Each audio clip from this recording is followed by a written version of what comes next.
Muy buenos días, hermanos. Maranata, Cristo viene. Gracias por acompañarme nuevamente en este nuevo estudio y por acompañarme en mi canal Adventista Historicista. Hoy nos convoca una nueva temática que tiene en relación o tiene que ver con una cita de Elena G. de White que muestra una verdad que incomoda. Voy a leer la cita y hoy vamos a proceder a estudiar y analizar la cita misma, pero también la vamos a analizar comparándola con otras citas del Elena G. de White para buscar en el mismo espíritu de profecía el significado de dicha cita, pero también vamos a utilizar la Biblia. ¿Por qué? Porque el espíritu de profecía es desarrollado por el Espíritu Santo, o es el mismo Espíritu Santo que reveló las profecías de la Biblia. Por lo tanto, el espíritu que inspiró a Elena G. de White es el mismo espíritu que inspiró a los santos bíblicos. De manera que para entender los escritos de la señora White que hablaron de la Biblia, hay que estudiar la Biblia. Lamentablemente, en el adventismo se introdujo una filosofía, o se introdujo un sistema filosófico, como Elena G. de White nos advirtió en Mensajes Selectos tomo 1, donde nos decía que al cambiar nuestra metodología y nuestra doxología o nuestra doctrina, se iba a cambiar la religión y con ello también se iba a introducir un sistema filosófico que es la teología, o es el actuar del hombre, el esfuerzo del hombre de explicar a Dios rebajándolo al pensamiento y a la filosofía humana, sacándolo del contexto bíblico y de la revelación del Espíritu Santo. Es el hombre explicando a Dios con herramientas humanas y no con el Espíritu Santo. Eso es la filosofía. Pero hoy vamos a utilizar, además de la Biblia, el deseo de todas las gentes, el conflicto de los siglos y el libro Primeros Escritos, además de las Sagradas Escrituras. Todo esto para poder explicarle a usted la siguiente cita que escribió Elena G. de White y que incomoda tanto al mundo adventista, tanto de la organización como de la iglesia de sostén propio. En ambos casos, en sendos casos, no han sabido darle interpretación fehaciente, verídica y capaz a esta cita que vamos a compartir, porque el prejuicio nubla nuestra vista. Siempre que tú tratas de explicar o entender esta cita a través de hermanos en la organización, siempre te van a interpretar filosóficamente la cita, sin estudiarla, sin analizarla, como si fuese un grupo de adventistas evangélicos que vivieron en el siglo XIX, o sea, otras personas. Pero si tú tratas de buscar la interpretación de la siguiente cita que vamos a leer con los adventistas de sostén propio, te van a decir que son los corporativos o los hermanos de la organización, o sea, otros. Pero vamos a comprender que esta cita tiene un cumplimiento mucho más allá de la organización o de los evangélicos. La cita que vamos a leer tiene connotación espiritual para ti y para mí, de manera que esta cita puede cumplirse tanto en ti como en mí si tenemos las características de la persona que aquí se va a citar. Esto es, a Judas. La cita la encontramos en Spalding and Magan Collection, página 1, y es la siguiente. Yo vi que la iglesia nominal y los adventistas nominales, como Judas, nos entregarán a los católicos para obtener su influencia, para luchar contra la verdad. Entonces, nosotros hoy vamos a analizar esta cita, ya se las voy a colocar en pantalla, para que la analicemos, pero también quiero advertirles que lo que vamos a hacer hoy es un estudio bíblico, una investigación y un análisis de la cita. No voy a dar filosofía, no me voy a referir a lo que escribieron los fideicomisarios en Primeros Escritos sobre quiénes son los adventistas nominales, sino que nos vamos a referir a lo que la hermana White escribió como adventistas nominales y vamos a comprender esas características que se cumplen también en nuestro tiempo y que las características de los adventistas nominales históricos que existieron históricamente en el siglo XIX se cumplen en los adventistas del séptimo día hoy en día, no solamente en los hermanos de la organización, como el sostén propio historicista quiere dejar ver, sino que en el mismo sostén propio historicista.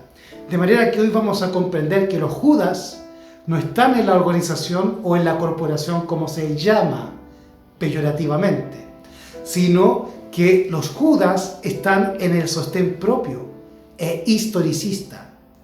Así que, hermano, por favor, permítame explicarme y explicarle a través de las Escrituras, la Biblia, los testimonios, esta famosa cita que habla que los adventistas nominales nos entregarán como Judas a los católicos en un futuro muy cercano. Así que, hermanos, bienvenidos a su canal Adventista Historicista. Si les gusta este video y este trabajo, por favor apóyeme con un like, comparta el video y suscríbase a mi canal. Esto para mí es una gran ayuda y apoyo. Así que, hermanos, bienvenidos y comencemos este estudio. Padre nuestro que estás en el cielo, alabado, glorificado, bendito y exaltado sea su nombre. Te agradecemos en esta mañana tarde ya y por la vida y la salud, y te pedimos perdón por nuestros pecados. Y te suplicamos, Señor, que nos laves en la sangre de Cristo y nos autorices para estudiar tu palabra. Ayúdanos a entender esta cita del linaje de White y comprender el riesgo que podemos correr de ser como Judas y entregar a nuestros hermanos si no abandonamos el pecado. Danos tu carácter, danos tu espíritu y danos tu autorización para hacer este estudio, para darte gloria a ti y para edificar a tu pueblo, tu iglesia, Israel, los adventistas del séptimo día. Permítenos que esta verdad llegue a nuestros corazones y nos adviertan si tenemos características y rasgos de Judas que nos puedan llevar a traicionarte a ti y a nuestros hermanos. Te lo pedimos humildemente, Señor, háblanos por medio de tu palabra, danos tu Santo Espíritu y bendícenos en el nombre de Cristo Jesús. Amén y amén. Entonces, hermanos queridos, vamos a comenzar con este estudio que se titula Como Judas nos entregarán a los católicos. Esta cita está en Spalding and Magan Collection, página 1, y es la que vamos a analizar. Yo vi que la iglesia nominal y los adventistas nominales como Judas nos entregarán a los católicos para obtener su influencia, para luchar contra la verdad. Los santos serán entonces un pueblo oscuro, poco conocido para los católicos. Pero las iglesias y los adventistas nominales, que conocen nuestra fe y costumbres, porque ellos nos odiaron a causa del sábado, ya que no pudieron refutarlo, traicionarán a los santos y los denunciarán a los católicos, como los que desprecian las instituciones del pueblo, es decir, que ellos guardan el sábado y desprecian el domingo. Spalding and Magan Collection, página 1. Esta página ha sido totalmente malinterpretada y debo reconocer en mi caso que hice tal cosa. Y debo pedir perdón públicamente porque en mi antiguo canal yo hice un estudio o un video mal hecho en que yo interpretaba esta cita como la interpretan la mayoría de mis hermanos en el movimiento historicista o el movimiento de sostén propio adventista historicista. Así que quiero hacer un puente hacia la verdad y la iglesia.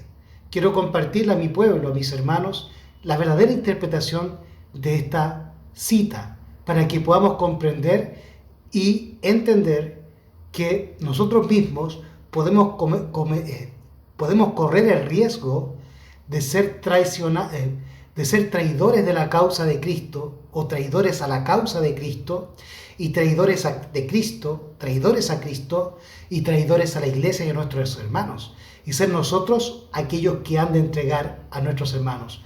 Es por eso que tenemos que tener humildad y entender que el Evangelio primeramente es para mí. La palabra de Dios es para amonestarme a mí. El primer predicado debe ser el predicador. La primera persona que es predicada debe ser aquel que predica, aquel que enseña. Y hoy vamos a visitar la Biblia y el Espíritu de Profecía, tanto los libros de Romanos, vamos a visitar también a Mateo, vamos a visitar por ahí el Antiguo Testamento, vamos a revisar también los libros El conflicto de los siglos, primeros escritos, y por ahí el deseado de toda la gente en el capítulo 74 que habla de Judas. Con la lectura del capítulo de Judas, para comprender cómo fue Judas, es que vamos a finalizar este estudio. Pero vamos a comenzar entonces analizando esta cita misma. Por eso yo la tengo resaltada en rojo, para ir resaltando lo que vamos a ir analizando. En primer lugar, la señora White menciona dos grupos: iglesia nominal y los adventistas nominales. Lo interesante es que la iglesia es el grupo de personas y los adventistas nominales son las personas. Quiere decir que Elena G. White nos está advirtiendo que ella vio al conjunto de la iglesia como cuerpo y al conjunto individual de la iglesia, o sea, a cada persona, como posibles adventistas e iglesia nominal. La iglesia nominal es el lugar o el punto en que se reúnen los miembros de la iglesia. Y los adventistas nominales son los miembros de la iglesia, los individuos, las personas. Por lo tanto, ella vio a la organización, al grupo, a la gente reunida siendo nominales y a los individuos que conforman la iglesia también siendo nominales. Si la iglesia, si el grupo es nominal, la persona, el individuo, también es nominal. Pues la iglesia está conformada por los miembros, por los adventistas. Y en este caso, si los adventistas en forma individual son nominales, la iglesia, por lo tanto, será nominal. Vamos a entender los conceptos iglesia, nominalismo y adventismo. Según la misma mensajera, para comprender lo que la señora White me quiere decir, tengo que entender en otros escritos lo que ella escribió referente a qué es iglesia, a qué es ser adventista y qué es ser nominal. Y dice ella que este grupo de hermanos que conforman la iglesia adventista, nominales, ellos, como Judas, nos entregarán a los católicos para obtener su influencia para luchar contra la verdad. La palabra de Dios dice que la verdad es la palabra, el Evangelio. Y el Salmo 119, eso lo encontramos en Juan 17:17, tu palabra es verdad. Santifícalos en tu verdad, tu palabra es verdad.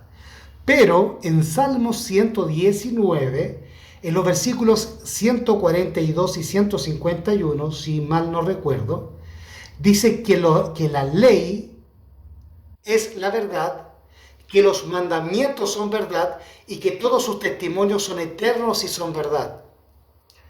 Y la palabra de Dios nos dice en Juan 14, 15 al 17 que el Espíritu Santo es el Espíritu de verdad. Y Jesús nos dice en Mateo que Él es la verdad, el camino y la vida. Y el Padre es esa verdad. Por lo tanto, Jehová, su Espíritu, su palabra, sus mandamientos, su ley y sus testimonios son la verdad. Por lo tanto, los adventistas nominales y la iglesia nominal atacan la verdad del Evangelio y por ende atacan a Cristo, al Padre y al Santo Espíritu, al atacar cualquier punto de la verdad, contradecir cualquier punto de revelación que Dios ha dado a los profetas, a los apóstoles y a los pioneros, es levantarse contra la verdad y convertirse en un adventista nominal y en una iglesia nominal. Los santos serán entonces un pueblo oscuro, poco conocido para los católicos. La hermana White siempre habla de romanismo cuando se refiere al papado y a la iglesia católica, pero es importante ver que ahora utiliza el concepto católico. Y la palabra católico significa universal, y ese universalismo está relacionado con el nuevo orden mundial.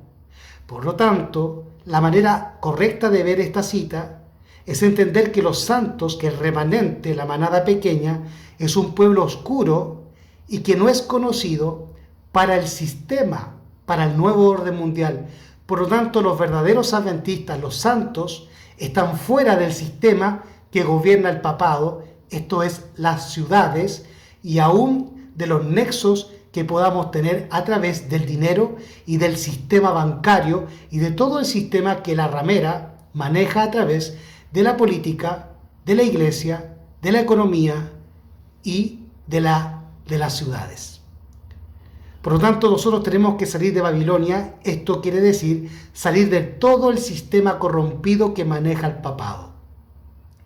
Solamente los santos que vivan fuera del sistema predicarán el mensaje del fuerte clamor, como lo dice la señora White en Mensajes Selectos tomo 2, donde le pregunta al ángel acompañante si las ciudades serían amonestadas, y el ángel le respondió sí, pero no por el pueblo de Dios que viva en ellas, porque la persona que vive en las ciudades pertenece a Babilonia. Por lo tanto, no puede dar el mensaje de salir de Babilonia cuando esa persona vive en Babilonia. Sería inmoral e incongruente, contradictor. Por lo tanto, el adventista nominal es como aquel fariseo que dice Jesús: haced como ellos dicen, pero no hagáis como ellos hacen. Pues dicen, pero no hacen. Y también Jesús dice: si vuestra justicia no fuese mayor que la de los escribas y fariseos, no entraréis en el reino de los cielos. Y la señora White nos comenta esa cita y nos dice que la justicia de los fariseos era decir creer la verdad, era decir que creían en la justicia, era decir que creían en la ley de Dios y en Dios, pero con sus obras contradecían lo que ellos decían creer. Y eso es lo que vamos a revisar hoy también en Romanos capítulo 2, para comprender el nominalismo. Por lo tanto, los santos que no son conocidos y que son un pueblo oscuro para los católicos son aquellos que están fuera del sistema, no fuera de la corporación, como yo comprendía antes. No es estar fuera de la corporación lo que me hace poco conocido para los católicos, sino para estar fuera del sistema. Porque todo aquel que está dentro del sistema de la ciudad es un católico, está bajo la jurisdicción de Roma. Pero las iglesias, ella dice, los santos serán entonces un pueblo oscuro, poco conocido para los católicos.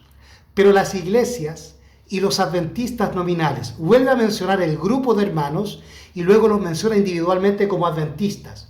Pero las iglesias adventistas nominales y los adventistas nominales que conocen nuestra fe, nuestra doctrina, por lo tanto son personas cercanas a los santos que están fuera del sistema. Conocen la doctrina de los santos que están fuera del sistema. Un hermano de la organización muchas veces no conoce el mensaje de los tres ángeles ni conoce la doctrina de los 7 pilares. Por lo tanto, muy difícilmente un adventista de la organización o de la corporación, como se le llama, puede conocer nuestra fe y mucho menos nuestras costumbres que están relacionadas con nuestros hábitos, con nuestra forma de comer, de beber y de vestirnos, de hablar, de vivir. Por lo tanto, los adventistas nominales son aquellos que conocen de cerca la doctrina y las costumbres o hábitos de los santos que están fuera del sistema.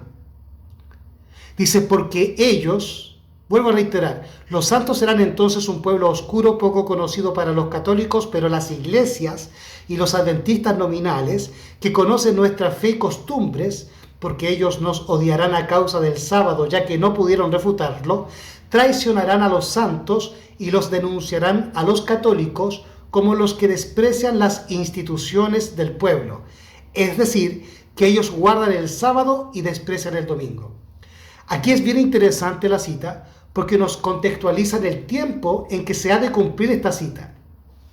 Muchos teólogos de la organización adventista interpretan esta cita y nos dicen lo mismo que los fideicomisarios dijeron, que los adventistas nominales son aquellos adventistas históricos nominales que la hermana White adjetivizó allá en 1840, que fueron las personas que creían en la venida de Cristo, pero no aceptaron la ley ni el sábado, no aceptaron el mensaje del tercer ángel. Por lo tanto, un adventista nominal es aquel que dice creer que Cristo viene, pero que en realidad no acepta el evangelio, no acepta el mensaje del primero, del segundo, del tercer ángel. Y como vamos a ver, no basta con aceptarlo en la teoría, como muchos adventistas de sostén propio historicista creen. No se trata de aceptar la verdad en la teoría, sino aceptar la verdad en la práctica. De manera que el mensaje de los tres ángeles no se acepta en la teoría, sino en la práctica. Y el mensaje de los tres ángeles es la justificación por la fe. Y la justificación por la fe es la victoria sobre el pecado. De manera que si yo me estoy entregando al pecado y no estoy obteniendo victoria por fe sobre el pecado, yo estoy rechazando el mensaje del Evangelio eterno. Esto es, el mensaje de los tres ángeles que declara victoria sobre el pecado y la justificación por la fe, imputada e impartida a través de la santificación, de la obediencia a todos sus mandamientos y a toda la palabra de Dios que sale de su boca. Por lo tanto, un adventista nominal y una iglesia nominal es el grupo de hermanos y es el hermano o individuo que profesa creer en los tres ángeles, que profesa creer en las doctrinas adventistas, pero que no se santifica obedeciendo por la gracia, esto es, por el Espíritu Santo, la doctrina que dice con la boca creer. Eso es, como lo vamos a ver ahora en más, un adventista y un cristiano nominal, y por ende, como resultado, una iglesia nominal. Vamos a entender por palabra de la hermana White, profeta de Dios y cofundadora de la iglesia adventista, qué significa iglesia. La respuesta la encontramos en una carta que ella le dirige a su hermana para hacerla salir de la denominación bautista de la cual el linaje de White y su padre habían salido previamente. Y ella explica aquí que no tenga miedo de salir de una denominación o de un templo unido al Estado, porque eso no es una iglesia. Y ella nos va a explicar realmente qué es una iglesia. Dios posee una iglesia. No es una gran catedral ni la iglesia oficial establecida. Por lo tanto, la gran catedral es la iglesia católica. La iglesia oficial establecida para la señora White es la iglesia adventista del séptimo día. Y la iglesia oficial establecida para la hermana de la señora White era la iglesia bautista. Vuelvo a reiterar, Dios posee una iglesia, no es una catedral, ni la iglesia oficial establecida, ni las diversas denominaciones cristianas, sino el pueblo que ama a Dios y guarda sus mandamientos. Porque donde están dos o tres congregados en mi nombre, allí estoy yo en medio de ellos. Mateo capítulo 18, versículo 20.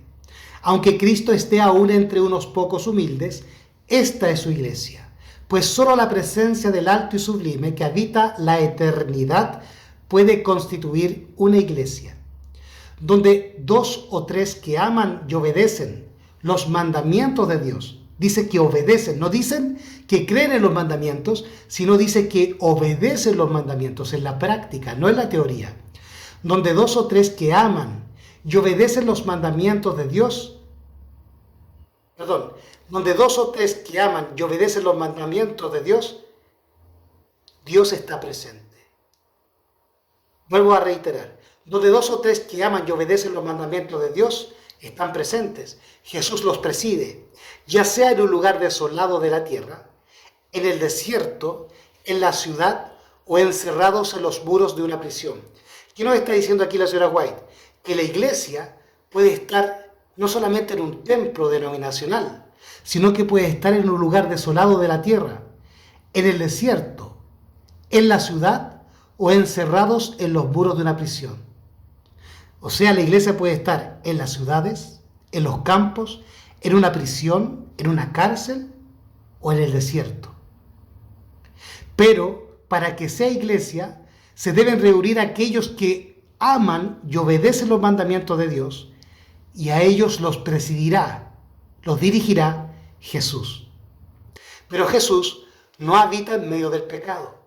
Por lo tanto, una verdadera iglesia se erige sobre la justificación por la fe que es en Cristo, la cual nos limpia y nos salva de todo pecado. Y Cristo viene a habitar en medio de una congregación libre de pecado, porque Dios no habita en el pecado, pues Dios es un Dios santo, justo y bueno. La gloria de Dios ha penetrado a estas últimas, colmando de gloriosos rayos de luz celestial las oscuras mazmorras. Sus santos pueden sufrir, pero sus sufrimientos, como los apóstoles de antaño, esparcirán su fe y ganarán almas para Cristo y glorificarán su santo nombre. La más amarga oposición dirigida por los que odian la gran norma moral de justicia de Dios no deberían sacudir ni lo harán al alma firme que confía plenamente en Dios. Los que sean hacedores de la palabra estarán edificando sólidamente. Ni la tempestad ni la tormenta de la persecución conmoverán sus cimientos, porque sus almas están arraigadas en la roca. ¿Quiénes están arraigados en la roca y son iglesia? Aquellos que son hacedores de la palabra. Carta 108 del 28 de octubre de 1886 a su hermana mayor y a su esposo, quienes no habían aceptado la verdad del sábado. Alza tus ojos, página 313, párrafos 5 al 7. ¿Qué es una iglesia? No es una denominación, no es una organización, no es una corporación, ni tampoco es un templo. La iglesia somos nosotros. Por lo tanto, hermano adventista historicista, tú no puedes decir que la corporación ya no es iglesia y luego cuando lees esta cita, yo vi como los adventistas nominales y las iglesias nominales, luego tú dices, son iglesia. Hay una confusión en el adventismo historicista que dice que la corporación ya no son adventistas ni son iglesia, pero luego dicen, para refrendarles esta cita malamente a ellos, a los corporativos, dicen que vuelven a ser iglesia y vuelven a ser adventistas, pero que son nominales. En realidad, ser iglesia nominal y ser un adventista nominal es no poner por obra la palabra que decimos creer. Y eso puede ser estando en la organización corporativa, en el sostén propio, en un grupo de WhatsApp, como están casi todos los adventistas historicistas, más bien en un grupo de WhatsApp, porque no hay un movimiento organizado, por lo menos en Sudamérica, por lo tanto es una hipocresía tremenda.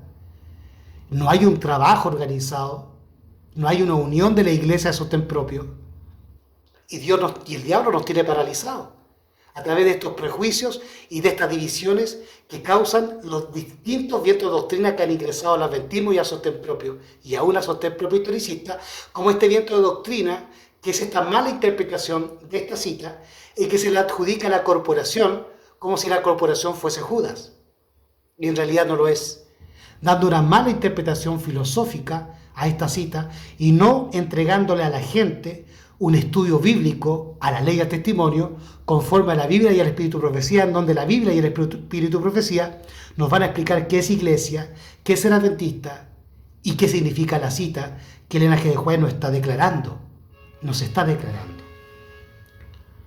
Entonces, la palabra iglesia para el linaje de White es un grupo de gente que se reúne en una prisión, en una mazmorra, en un templo, en una ciudad, en el campo, en la playa, en el mar o en el desierto, pero que guardan los mandamientos y aman a Dios.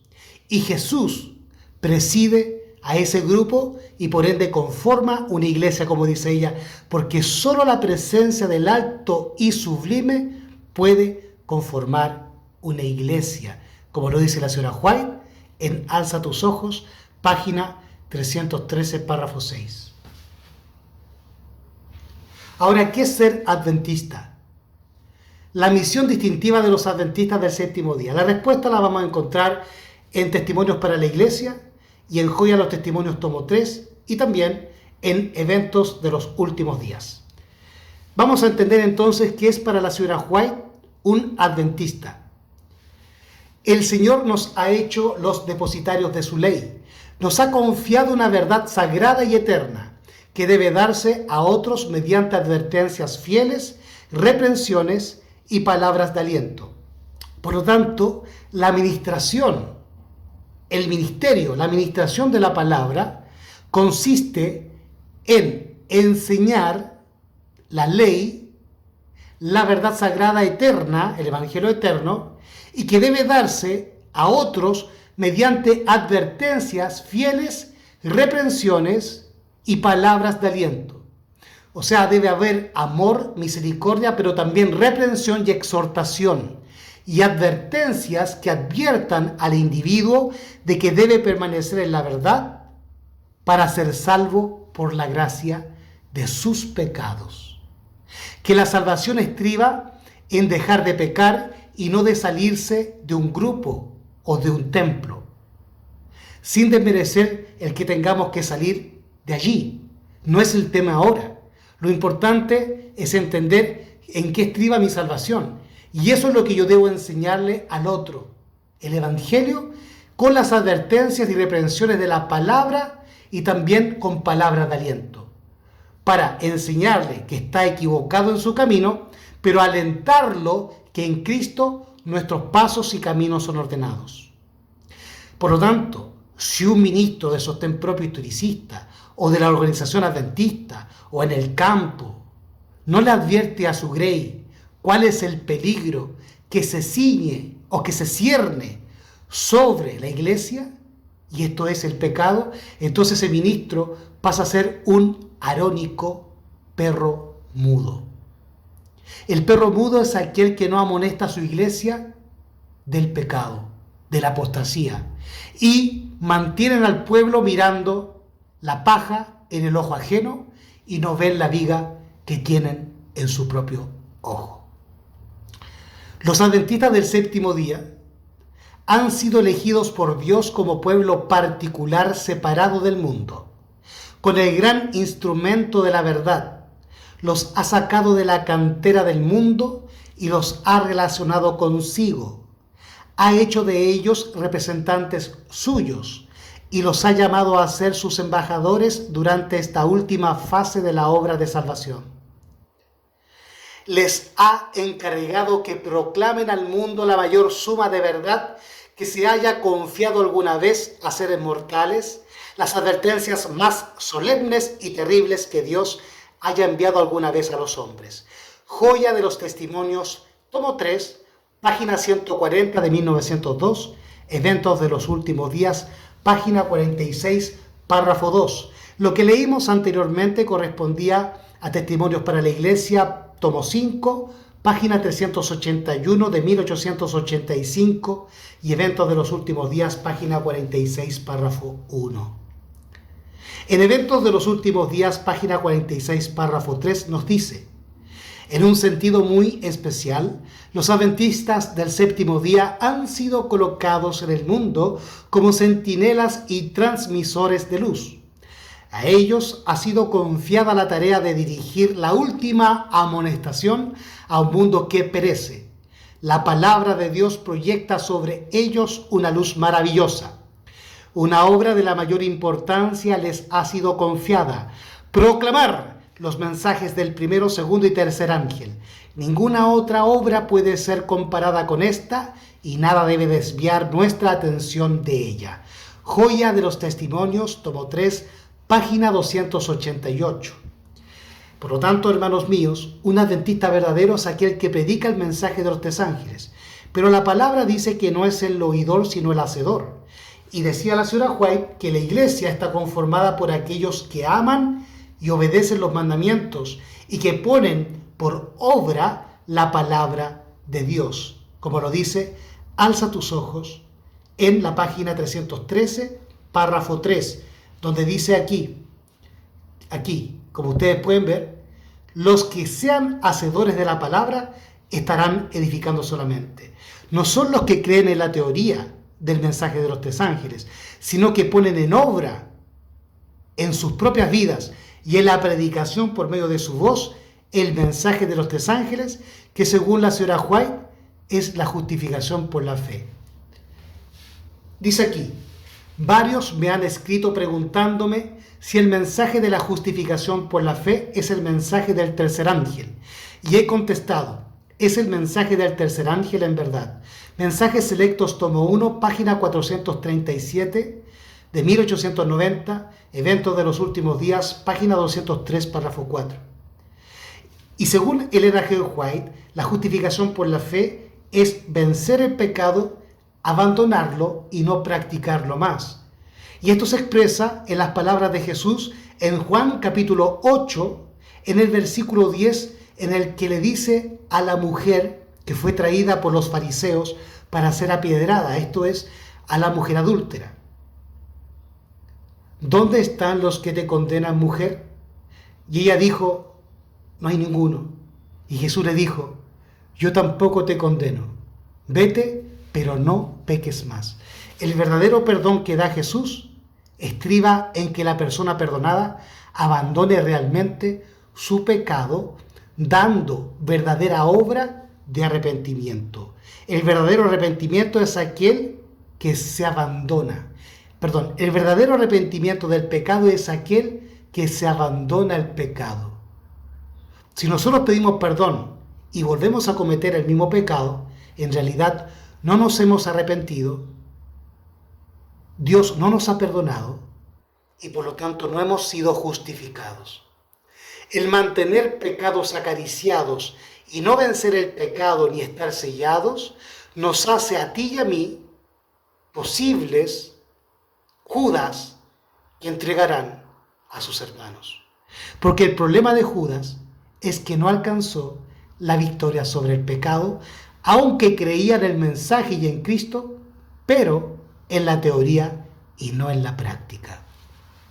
Por lo tanto, ser un Judas no estriba en pertenecer a la iglesia evangélica, como lo dicen los adventistas corporativos, ni ser un corporativo, como lo dicen falsamente los adventistas que se dicen de sostén propio historicista, sino aquel que en realidad dice creer en el evangelio, pero no obedece a ese evangelio que dice creer, que es aquel como el padre Gatica que predica pero no practica, que es aquel como el fariseo, como dijo Jesús, haced como ellos dicen, pero no hagáis como ellos hacen, pues dicen, pero no hacen. Y si vuestra justicia no fuese mayor que la de los escribas y fariseos, no entraréis en el reino de los cielos. Y ahora, hermanos, vamos a pasar a primeros escritos para entender qué es para la señora White un adventista nominal o quiénes son los adventistas nominales. Páginas 22, 23 y 124. Primeros escritos, página 298, párrafo 4 dice, páginas 22, 33 y 124. Adventistas nominales. A los que participaron en la proclamación de los mensajes del primer ángel y del segundo, pero rechazaron el mensaje del tercer ángel y su verdad del sábado. Si bien continuaban abrazando la esperanza adventista, la señora White los llama adventistas nominales, los que rechazan la verdad presente. Página 69. Y también los diferentes grupos de quienes profesan ser creyentes adventistas. Por lo tanto, todos los que profesan ser adventistas podemos ser un adventista nominal si no aceptamos en la práctica de nuestra vida la verdad presente del mensaje de los tres ángeles. Si no tenemos verdaderamente victoria sobre el pecado, somos adventistas nominales, porque no estamos aceptando en la práctica el consejo del cielo por medio del evangelio eterno de los tres ángeles y la verdad presente. Dice ella, y también los diferentes grupos de quienes profesan ser creyentes adventistas. En remotas publicaciones de nuestros antecesores se los menciona también como adventistas del primer día, es decir, los evangélicos. Pero si tú dices ser adventista del séptimo día, de sostén propio historicista, pero aún vives en las ciudades, pero dices con tu boca que Jesús ya viene y que hay que vivir en el campo, pero con tus acciones demuestras que no crees que Jesús ya viene, pues no te preparas en el campo, no saliendo de la ciudad al campo, entonces estás contradiciendo la verdad presente que con la boca dices creer y aceptar. Eso se llama hipocresía, fariseísmo, apariencia de piedad o nominalismo. Vamos a seguir utilizando primeros escritos para que la señora White nos explique qué es verdaderamente un nominal, un cristiano nominal y por ende un adventista nominal. Muchos de los que profesan esperar la pronta venida de Cristo se están conformando con este mundo y buscan más fervorosamente los aplausos en derredor suyo que la aprobación de Dios. Son fríos y formalistas, como las iglesias nominales de las cuales se separaron hace poco. Está hablando de los adventistas, que se separaron de las iglesias tradicionales, de las iglesias evangélicas y protestantes. y que conforman el movimiento adventista, pero mantienen las prácticas, el formalismo y el carácter de las iglesias que habían abandonado. Son fríos y formalistas, como las iglesias nominales de las cuales se separaron hace poco. Las palabras dirigidas a la iglesia de Laodicea describen perfectamente su condición actual. Por lo tanto, el Judas, el nominal, está representado simbólicamente por la iglesia de Laodicea o del carácter laodicense del cristiano. Aquel que se cree rico y salvo, pero en que en realidad Cristo le dice que está perdido en sus pecados y que está desnudo y que es tibio y que será vomitado de su boca, que es mundano y no cristiano. A menos que escuchen el consejo del testigo fiel y verdadero, se arrepientan celosamente y obtengan oro refinado en fuego, vestiduras blancas y colirio, los escupirá pronto de su boca. Vuelvo a repetir, muchos de los que profesan esperar la pronta venida de Cristo se están conformando con este mundo y buscan más fervorosamente los aplausos en derredor suyo que la aprobación de Dios. Son fríos y formalistas, como las iglesias nominales de las cuales se separaron hace poco. O sea, los adventistas nominales son formales y actúan en el mismo formalismo de las iglesias evangélicas y aún de la organización adventista de donde salieron. Las palabras dirigidas a la iglesia de Laodicea describen perfectamente su condición actual. Son laodicenses, o sea, no ven su propio pecado, sino que miran el pecado ajeno y se creen salvos en el pecado. Y Cristo les dice que los va a vomitar de la boca. No son ni fríos ni calientes, son mundanos. No son ni fríos ni calientes, ni buenos cristianos ni buenos mundanos. Son un término medio, son hipocresía.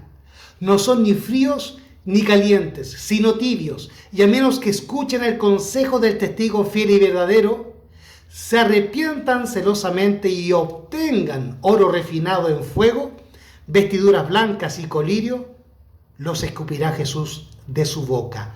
Primeros Escritos 107, párrafo 1. En el siguiente párrafo se nos dice: ha llegado el momento en que una gran porción de aquellos que se regocijaban una vez y clamaron de gozo a la espera de la venida inmediata del Señor, se encuentran en el nivel de las iglesias y del mundo que una vez se burlaban de ellos por creer que Jesús iba a venir y hacían circular toda clase de mentiras para crear prejuicios contra ellos y destruir su influencia. Ahora, si alguno tiene hambre y sed del Dios viviente y de justicia, y Dios le hace sentir su poder y satisface los anhelos de su alma, infundiendo abundantemente su amor en su corazón, y se glorifica a Dios alabándole, es frecuente que los que profesan creer en la pronta venida del Señor le consideren engañado y lo acusen de estar mesmerizado o de tener algún mal espíritu.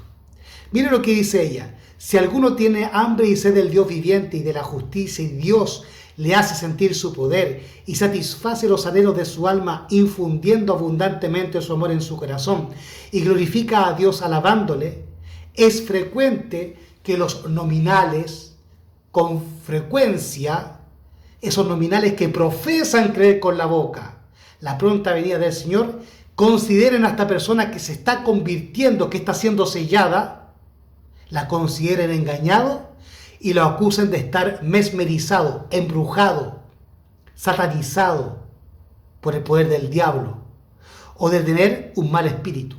Los adventistas nominales tratan a aquellos adventistas que le hacen ver su pecado y los amonestan como aquellos que no tienen el carácter de Cristo. El adventista nominal odia ser reprendido, y cuando es reprendido, le dice a aquel que ama la justicia de Dios y la verdad, que está siendo convertido y que tiene la orden de Dios a través de la palabra de arrepender y de amonestar a su pueblo, de darle a la trompeta el sonido certero, esos adventistas nominales tratan al atalaya, lo consideran como engañado y lo acusan de estar mesmerizado, o sea, embrujado a través del espiritismo o de tener algún mal espíritu. es decir, no tener el carácter de Cristo. Eso es un adventista nominal. Muchos de los que profesan ser cristianos visten, hablan y actúan como el mundo. Y lo único por lo cual se los puede conocer es por lo que profesan con la boca.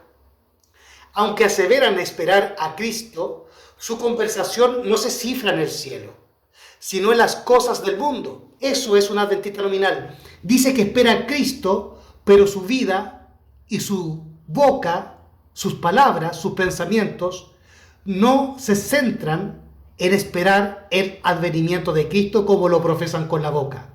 O sea, con la boca profesan el advenimiento de Cristo, pero con su vida, con su práctica de vida, con sus actos, demuestran que están arraigados en el mundo. Aunque aseveran esperar a Cristo, su conversación no se cifra en el cielo, sino en las cosas del mundo. ¿Cómo no debéis vosotros andar en santa y piadosa manera de vivir, esperando y apresurándoos para la venida del día de Dios? Segunda de Pedro, capítulo 3, versículos 11 y 12. De manera que yo soy un adventista, y si creo que Cristo viene, debo prepararme en el campo. Pero si yo digo que debo prepararme en el campo porque Cristo viene, y yo sigo viviendo en las ciudades, teniendo los recursos para ya vivir en el campo, vengo a ser un adventista nominal, un posible Judas, si no me arrepiento de ese pecado y de esa hipocresía. Todo aquel que tiene esta esperanza en Él se purifica a sí mismo, así como Él es puro. Primera de Juan, capítulo 3, versículo 3. Pero es evidente que muchos de los que se llaman adventistas se dedican más a adornar sus cuerpos y a presentar un buen aspecto a los ojos del mundo que a aprender de la palabra de Dios, como pueden ser aprobados por Él. Primeros escritos, páginas 107, párrafos 1 y 2, y página 108, párrafo 1.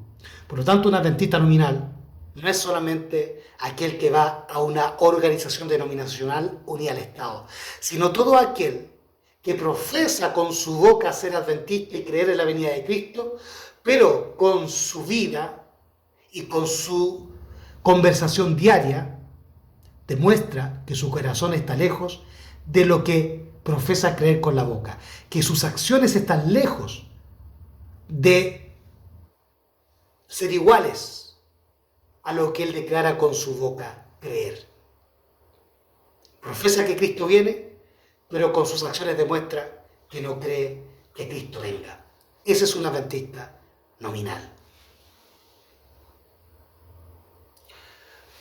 También la hermana White nos dice en Primeros Escritos 227, párrafo 3, conforme a los adventistas nominales: los ministros ajustan sus sermones al gusto de los cristianos mundanos.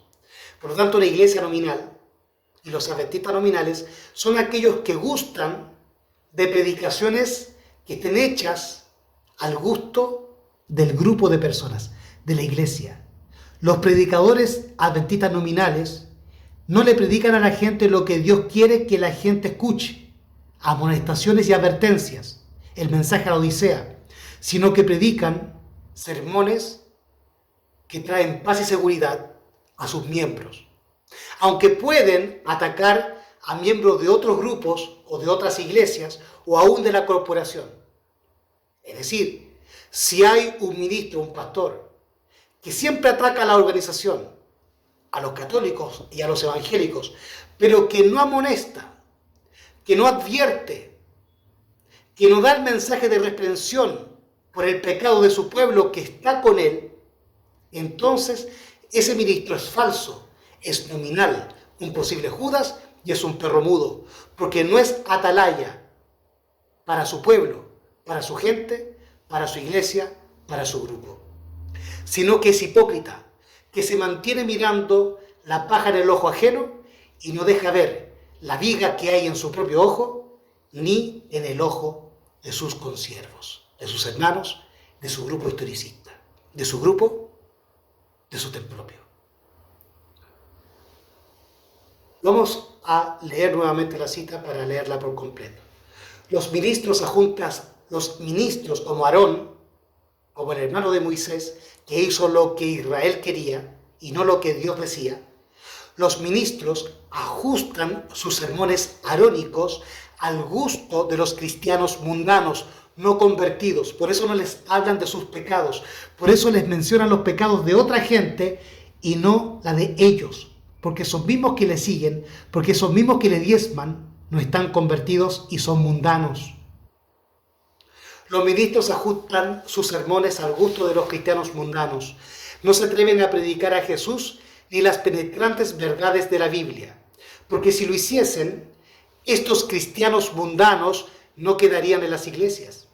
Es por eso que nos amonesta al sostén propio, porque esos pastores de sostén propio historicista tienen miedo que al amonestar a la Grey, esa gente deje de apoyarlos o de seguirlos. Buscan dinero, buscan publicidad, buscan ser famosos, buscan ser conocidos, pero no buscan la eternidad ni la salvación de los hermanos. Sin embargo, con la mayor parte de ellos son gente. Sin embargo, voy a volver a leer. Los ministros ajustan sus sermones al gusto de los cristianos mundanos. No se atreven a predicar a Jesús ni las penetrantes verdades de la Biblia, porque si lo hiciesen, estos cristianos mundanos no quedarían en las iglesias. Sin embargo, como la mayor parte de ellos son gente rica, los ministros procuran retenerlos, aunque no sean más merecedores de estar en la iglesia que Satanás y sus ángeles. Esto es precisamente lo que Satanás quería. Hace aparecer la religión de Jesús como popular y honrosa a los ojos de los mundanos. Dice a la gente que quienes profesan la religión recibirán más honores del mundo. Estas enseñanzas difieren notablemente de las de Cristo. La doctrina de Él y el mundo no pueden convivir en paz. Quienes siguen a Cristo han de renunciar al mundo. Las enseñanzas halagadoras provienen de Satanás y sus ángeles. Ellos trazaron el plan y los cristianos nominales lo llevaron a cabo. Enseñaron fábulas agradables que las gentes creyeron fácilmente y se agregaron a la iglesia pecadores hipócritas y descarados. Si la verdad hubiese sido predicada en su pureza, pronto habría eliminado a esa clase. O sea, un adventista nominal es aquel que se rodea de gente que no está convertida al Evangelio y que por temor de que esa persona se vaya y no lo apoye, es un perro mudo y no lo amonesta ni le enseña la verdad presente como se debe. Y se mantienen hablando de la corporación, de otras iglesias, de otros grupos y de los pecados de otras personas. Pero su grupo, la gente que está alrededor de él, no los toca porque tiene miedo que lo abandonen. Finalmente termina actuando igual que aquellos pastores que él denunciaba o acusaba. Por eso nosotros tenemos que dirigirnos en estudiar y predicar a Cristo para ser transformados en aquello que vemos.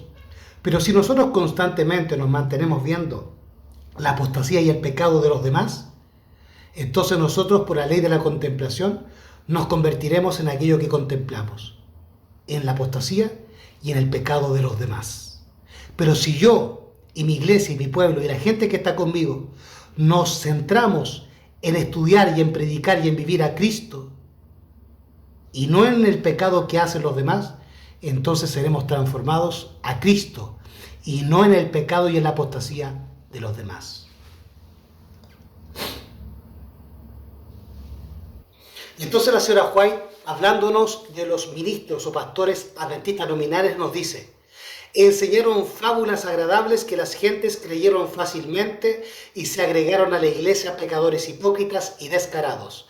Si la verdad hubiese sido predicada en su pureza, pronto habría eliminado a esa clase. Pero no hubo diferencia entre los que profesaban servir a Cristo y los mundanos. Vi que si la falsa cubierta hubiese sido arrancada de sobre los miembros de las iglesias, habría revelado tanta iniquidad, vileza y corrupción que el más tibio hijo de Dios no habría vacilado en llamar a esos profesos cristianos por su verdadero nombre: hijos de su padre, el diablo, cuyas obras hacían. Primeros Escritos, página 227, párrafo 3.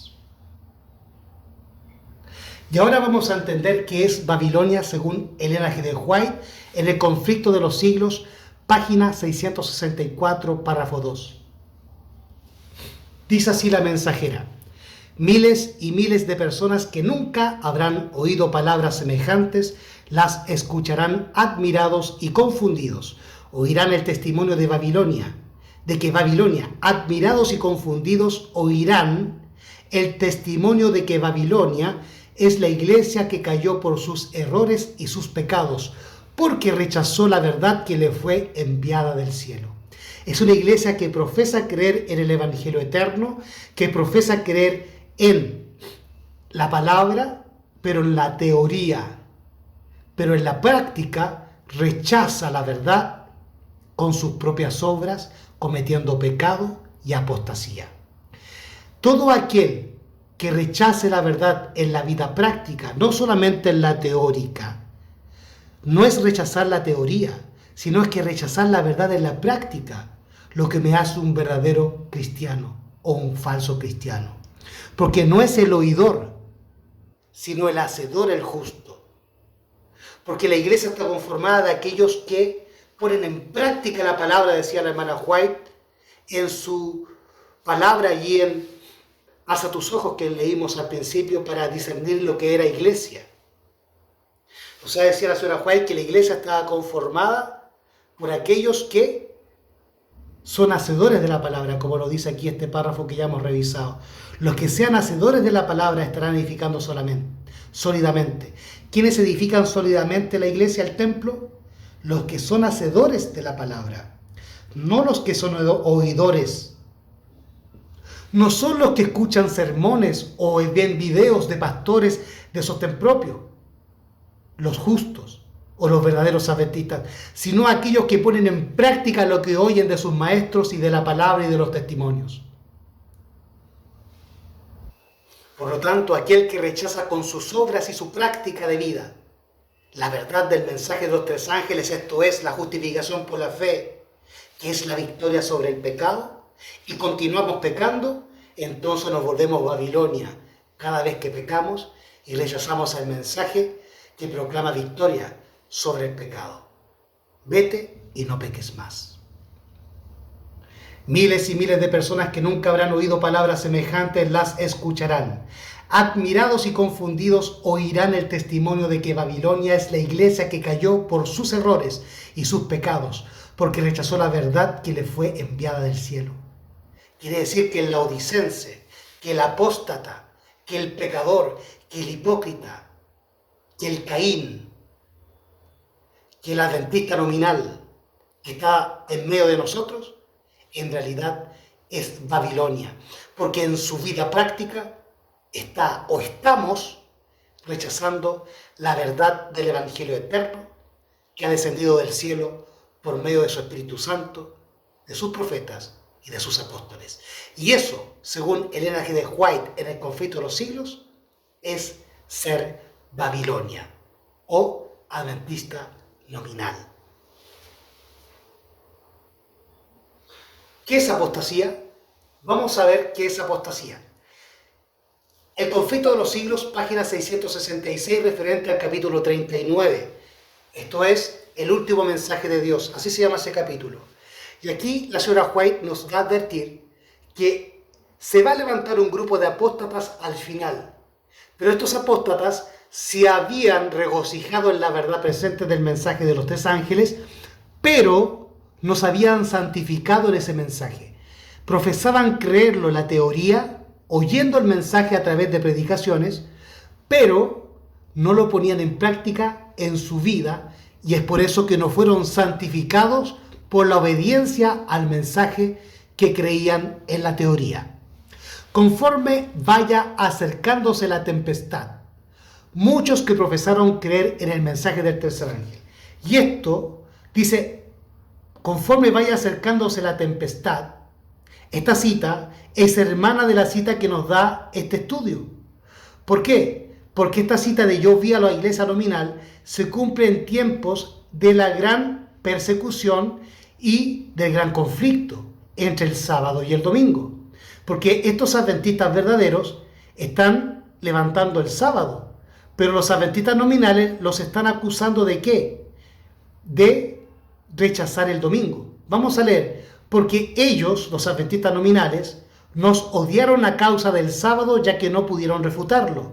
Traicionarán a los santos y los denunciarán a los católicos como los que desprecian las instituciones del pueblo, es decir, que ellos guardan el sábado y desprecian el domingo.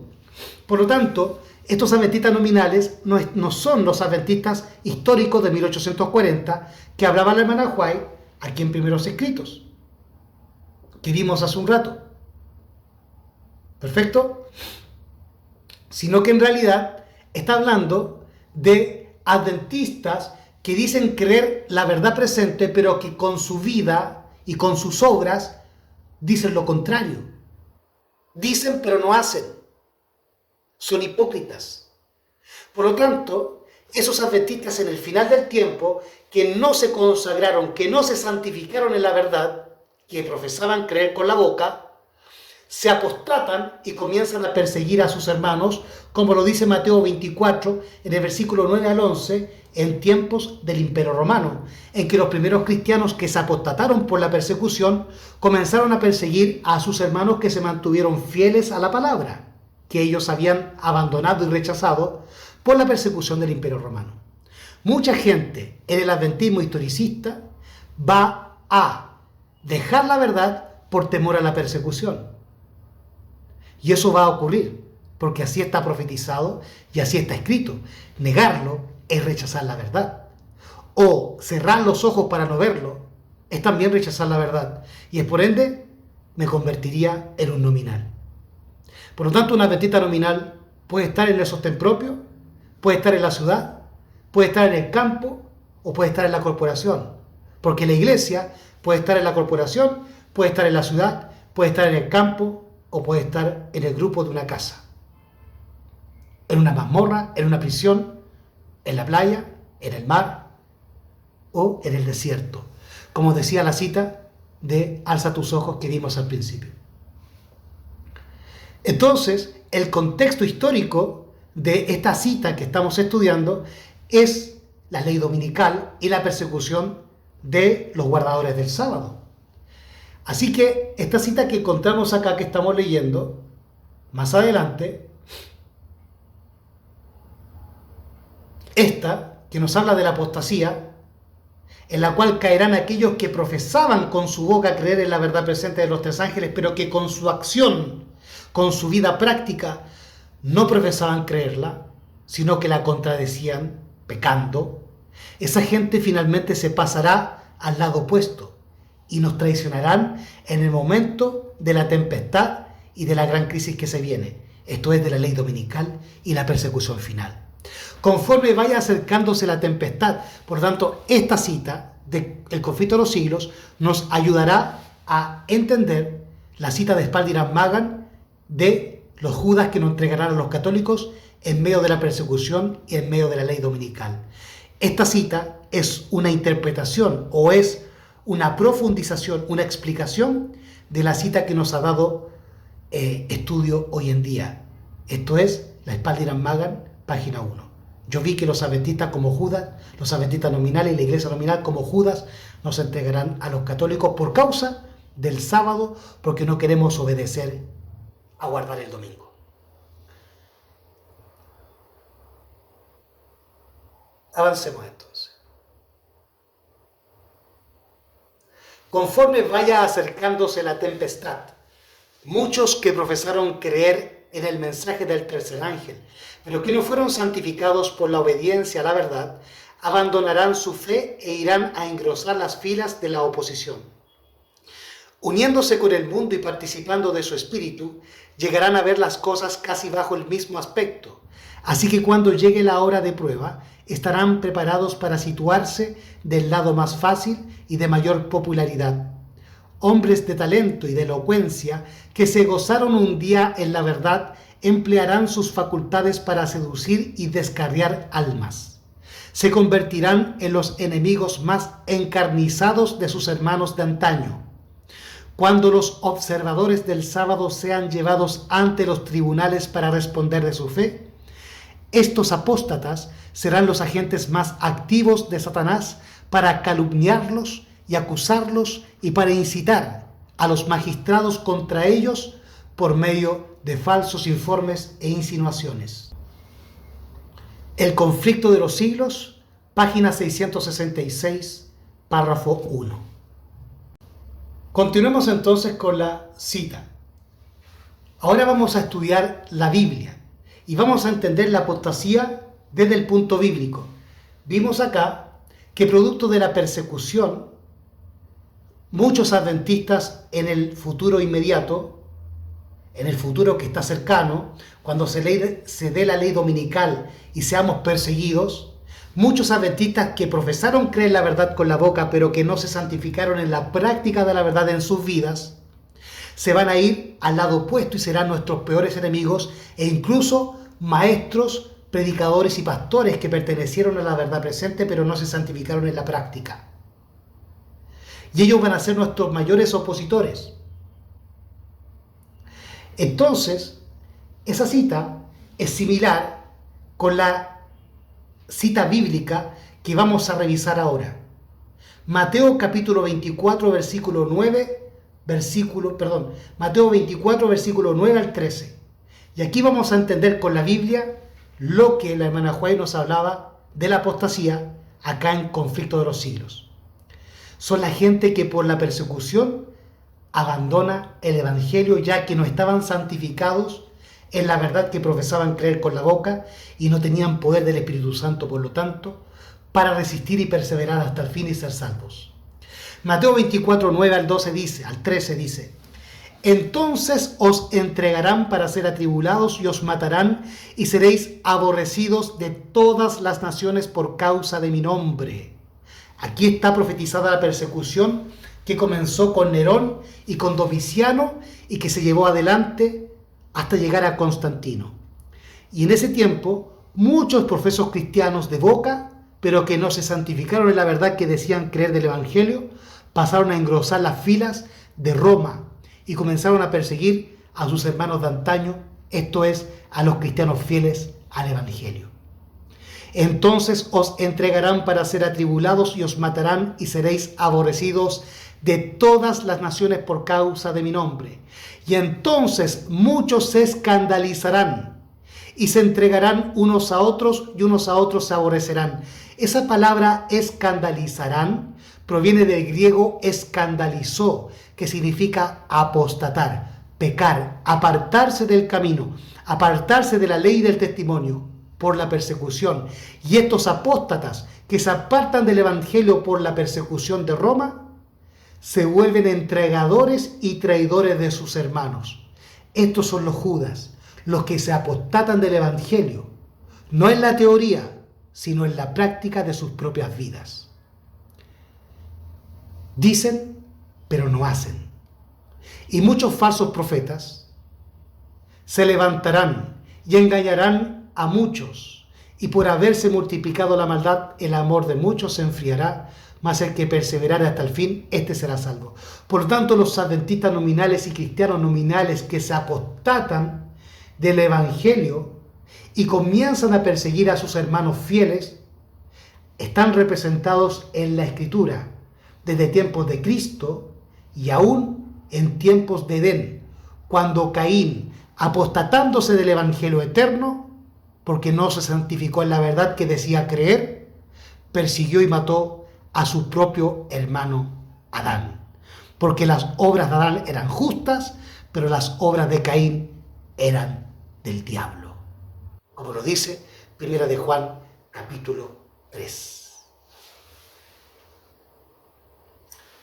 Vamos a ver lo que es ser nominal, ahora con el libro de Romanos, capítulo 2, versículos 17 al 29. Así dice la palabra. He aquí tú tienes el sobrenombre de judío, te autollamas judío, te autonombras judío. Aquí Pablo le está escribiendo a la iglesia de Romanos. Y esta iglesia, junto con Pablo, pertenecían a la iglesia de Éfeso, la primera iglesia de Apocalipsis, de las 7 iglesias. La primera iglesia es una iglesia mayoritariamente conformada por judíos cristianos, apóstoles y alumno de los apóstoles.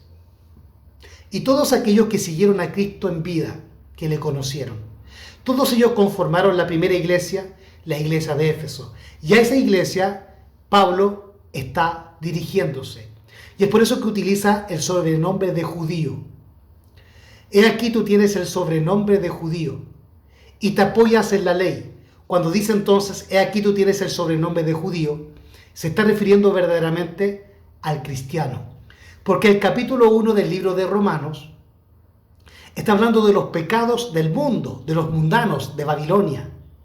Pero en el capítulo 2, Pablo exhorta a la iglesia, la amonesta a no juzgar al mundo si la iglesia hace las mismas obras del mundo. Y eso ustedes lo pueden ver en el versículo 1, 2, 3, 4 y 5 del capítulo 2 de Romanos. Pero ahora vamos a revisar entonces los versículos finales de este capítulo. He aquí tú tienes el sobrenombre de judío, o sea, un judío nominal, un cristiano nominal, un adventista nominal. He aquí tú tienes el sobrenombre de judío y te apoyas en la ley y te glorías en Dios y conoces su voluntad. O sea, este falso judío, este judío nominal, este adventista nominal, se apoya en la ley, se gloría en Dios, conoce su voluntad, conoce la palabra, la estudia y aprueba con la teoría lo que es mejor, siendo instruido por la ley, y confías en que eres guía de los ciegos, o sea, además es misionero, es ministro, predica la palabra, luz de los que están en tinieblas, instructor de los ignorantes, maestro de niños, que tienes la forma del conocimiento, la teoría. Tiene la forma del conocimiento, la teoría. Que tienes la forma del conocimiento y de la verdad de la ley. Tú, pues que enseñas a otro, ¿no te enseñas a ti mismo? Tú, que predicas que no se ha de hurtar, robar, hurtas, robas. Tú, que dices que no se ha de adulterar, adulteras. Tú, que abominas a los ídolos, cometes sacrilegio. Tú, que te jactas de la ley, con infracción de la ley deshonras a Dios. Porque el nombre de Dios es blasfemado entre los gentiles por causa de vosotros, como está escrito. Pues la circuncisión ciertamente aprovecha si guardas la ley. Y la circuncisión en la Biblia simboliza el estatus de cristiano, el estatus de miembro del pueblo de Dios. La circuncisión era una señal dada al pueblo de Dios para determinar y para mostrar quién era, a través de esa señal, un miembro del pueblo de Dios, esto de Israel, de la iglesia. Por lo tanto, la circuncisión, el ser miembro de la iglesia, del pueblo de Dios, aprovecha si en realidad guarda la ley. Pero si te dices ser cristiano y no guarda la ley, tu circuncisión, tu cristianismo, viene a ser incircuncisión, paganismo, Babilonia. Porque el mensaje del evangelio que Dios nos envió del cielo es la victoria sobre el pecado. Esa es la justificación por la fe. Ese es realmente el mensaje de los 3 ángeles de Apocalipsis 14 y de Génesis a Apocalipsis 22. ¿Por qué tú te jactas de la ley? Con infracción de la ley deshonras a Dios. Mira lo que dice. Tú pues que enseñas a otro, ¿no te enseñas a ti mismo? Tú que predicas que no se adulterar, hurtas. Tú que dices que no se adulterar, adulteras. Tú que abominas a los ídolos, cometes sacrilegio. Predica pero no practica. Tú que te jactas de la ley, con infracción de la ley deshonras a Dios. Porque el nombre de Dios es blasfemado entre los gentiles por causa de vosotros, como está escrito. Pues la circuncisión ciertamente aprovecha si guardas la ley. Pero si eres transgresor de la ley, tu circuncisión, tu cristiandad, tu adventismo, si eres quebrantador de los mandamientos, tu adventismo historicista, viene a ser incircuncisión, viene a ser Babilonia, viene a ser mundanalidad. De manera que si el incircunciso guarda la justicia de la ley, ¿no será su incircuncisión contada como circuncisión? Por lo tanto, el obedecer a Dios, a su palabra y a sus mandamientos, nos hace verdaderamente cristianos y adventistas. Lo contrario, Decir que somos adventistas o cristianos, pero no guardamos su palabra y sus mandamientos, eso nos hace nominal. Pero si un mundano, una persona que no es cristiana, obra como Dios quiere que obre su pueblo, esa persona ante los ojos de Dios es realmente cristiana. Pero su pueblo profeso viene a ser Babilonia, porque rechazó la verdad y la luz enviada del cielo. Así que si el incircunciso por naturaleza, versículo 26, de manera que si el incircunciso guarda la justicia de la ley, ¿no será su circuncisión contada como circuncisión? Verso 27, así que es incircunciso por naturaleza, así que el que es incircunciso por naturaleza, si cumple la ley, no te juzgará a ti que con la letra y la circuncisión eres transgresor de la ley. Vuelvo a reiterar, de manera que si el incircunciso guarda la justicia de la ley, ¿no será su incircuncisión contada como circuncisión? Así que el que es incircunciso por naturaleza, aquel que no es cristiano, que es pagano por naturaleza, si obedece la palabra y cumple la ley, no te juzgará a ti, adventista, que con la letra y la circuncisión eres transgresor de la ley. Porque no es judío, no es adventista, no es cristiano el que lo es por fuera, ni es la circuncisión la que se hace exteriormente en la carne, sino que es judío el que lo es en lo interior, y la circuncisión es la del corazón, en espíritu, no en letra, cuya alabanza no es de los hombres, sino de Dios. El adventista y el cristiano verdadero es espiritual y adora a Dios en el espíritu. El adventista nominal es pecador y no cumple los mandamientos de Dios, ni guarda su palabra ni su ley. Profesa creer en el evangelio, pero con sus obras muestra que rechaza la luz enviada del cielo. Esto es el mensaje de los tres ángeles. Por lo tanto, es Babilonia, es incircuncisión. En la palabra del Señor se nos dice lo siguiente. Apocalipsis capítulo 2, versículo 9. Yo conozco tus obras y tu tribulación y tu pobreza, pero tú eres rico.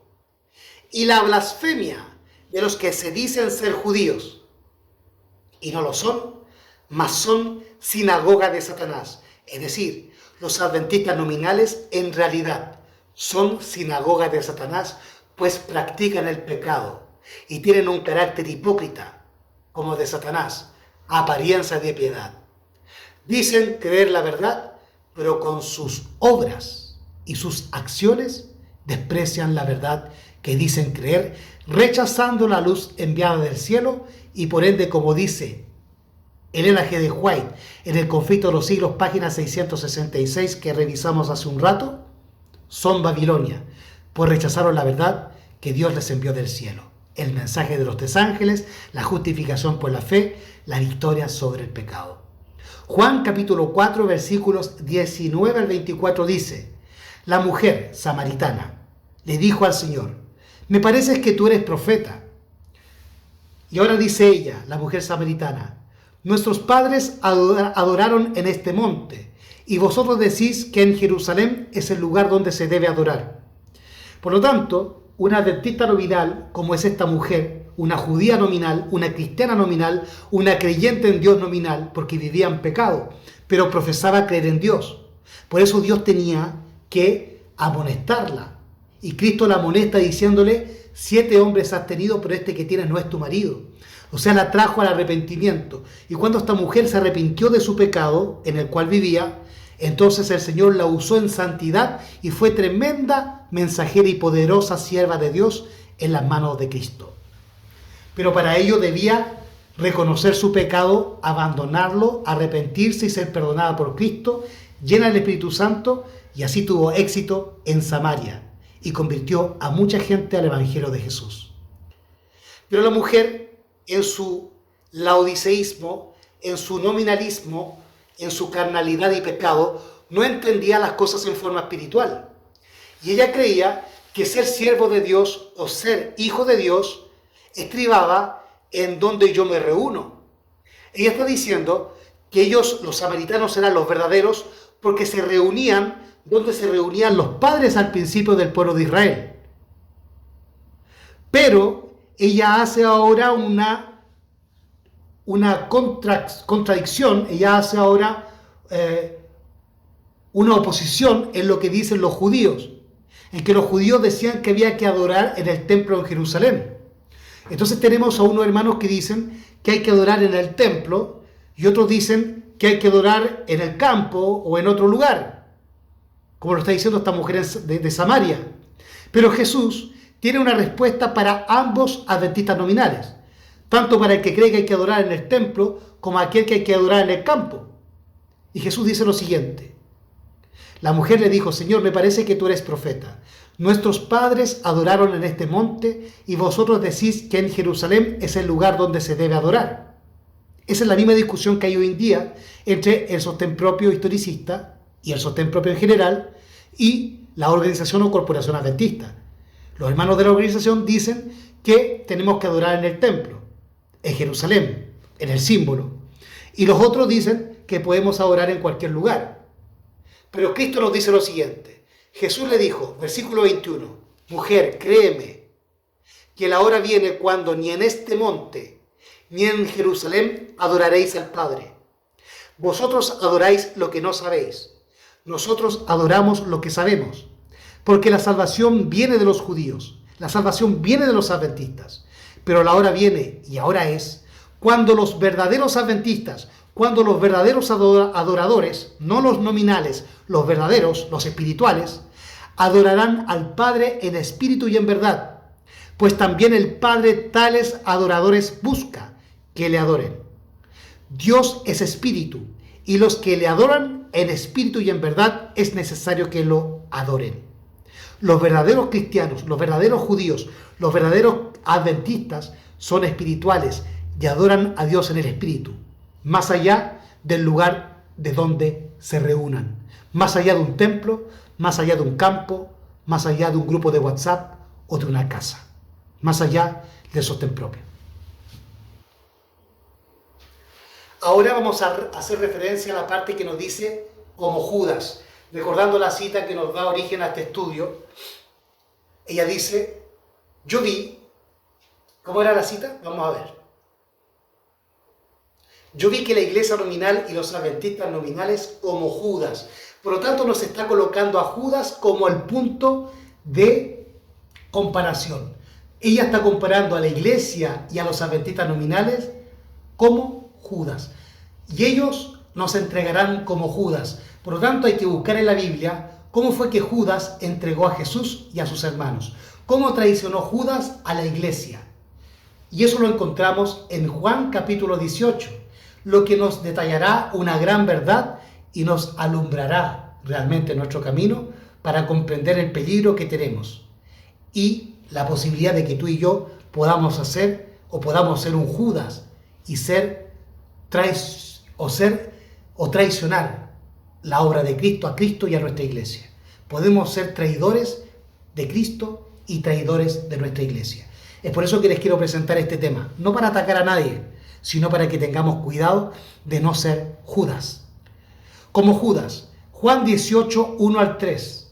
Cuando Jesús hubo dicho estas palabras, salió con sus discípulos al otro lado del arroyo de Cedrón, donde había un huerto en el cual él entró, Jesús y sus discípulos. Versículo 2. Y también Judas, el que le entregaba, conocía aquel lugar porque Jesús muchas veces se había reunido allí con sus discípulos. Entonces Judas, tomando una compañía y alguaciles de los principales sacerdotes y de los fariseos, vino allí con linternas y antorchas y con armas. Por lo tanto, ¿cómo es que Judas entregó a Jesús a Roma, a los católicos? Según la Escritura, Judas pertenecía al grupo de Jesús, era parte de los discípulos y tenía un puesto de tesorero en el ministerio de Jesús. Esto es, en el sostén propio historicista de la verdad presente. Judas profesaba creer en la teoría, en el mensaje de los tres ángeles que predicaba Jesús.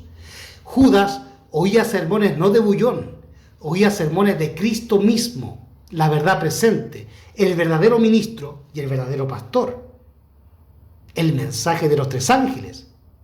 Participó de la obra médica misionera, como lo vamos a ver en el deseo de todas las gentes. Fue tesorero en el ministerio de Jesús. Él tenía la bolsa de la cual robaba y se compró el campo de Aceldama, donde se fue a matar, donde se fue a ahorcar.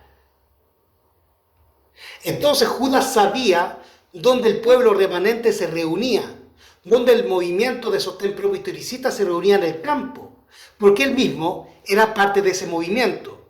Muchas veces se había reunido con Jesús y con los discípulos, sus hermanos, en aquel campo, esto es, en el arroyo de Cedrón, cerca del huerto de Getsemaní, a las afueras de la ciudad de Jerusalén, el campo. Por lo tanto, Judas estaba en el campo, en el sostén propio, y tenía un puesto de ministro, médico misionero y tesorero. Pero no se santificó en el evangelio que oía de las palabras de Cristo. No se santificó en la verdad. Y pecó, cayó y se perdió. Entonces Judas, que tenía contacto con la organización corporativa, esto es el Sanedrín o el templo de aquel entonces, fue a donde Caifás y Anás, y con los principales del pueblo de Dios, en ese tiempo el Sanedrín, los príncipes, para entregarles a Jesús a cambio de 30 monedas de plata. Entonces él, avisándole a los pastores de la organización, a los Ted Wilson y a los Diop de aquel entonces, les avisa dónde los disidentes, dónde el sostén propio se reunía y en dónde estaba su líder, Jesús. Por lo tanto, cuando la señora White dice como Judas nos entregará a los católicos, no está hablando de los hermanos corporativos, no está hablando de Ted Wilson y de Gaune Diop como un predicador de sostén propio historicista malinterpreta prejuiciosamente, sino que Judas era miembro del sostén propio historicista, participaba del ministerio de Jesús teniendo un puesto en ese ministerio que era el puesto de tesorero, y además, según la señora White, ministró el evangelio, predicó la palabra y sanó enfermos, hizo la obra médica misionera. Y esos son los Judas que nos entregarán a los católicos, nuestros hermanos del sostén propio historicista, que no nos santifiquemos por la obediencia a toda la luz que Dios nos ha dado del cielo. Y esos, los que apostaten en el tiempo de prueba, presentarán falsos testimonios contra sus hermanos y los traicionarán para obtener su propia seguridad. Denunciarán a sus hermanos indicando los lugares donde se hayan ocultado y guiando a los lobos hacia su rastro. Aquí estamos leyendo la Review Angel del 20 de diciembre de 1898. Maranatha, el Señor viene, 203, párrafo 5. Y aquí está hablándonos y profundizando sobre los Judas que nos traicionarán y nos entregarán a los católicos. Los que apostaten en el tiempo de prueba. No está hablando de los que ya han apostatado en la organización. Está hablando de los que apostaten en el tiempo de prueba, en el tiempo de angustia, en los tiempos de la ley dominical y de la persecución. El remanente. Los que estén en el campo, los que estén en las montañas. Y en ese tiempo de persecución se apostaten, como en Mateo 24 lo dice. Entonces se entregarán para ser atribulados, pero muchos se escandalizarán y se entregarán unos a otros, y unos a otros se aborrecerán y matarán. Los que apostaten en tiempo de prueba presentarán falsos testimonios contra sus hermanos y los traicionarán para obtener su propia seguridad. Denunciarán a sus hermanos indicando los lugares donde se hayan ocultado y guiando a los lobos hacia su rastro.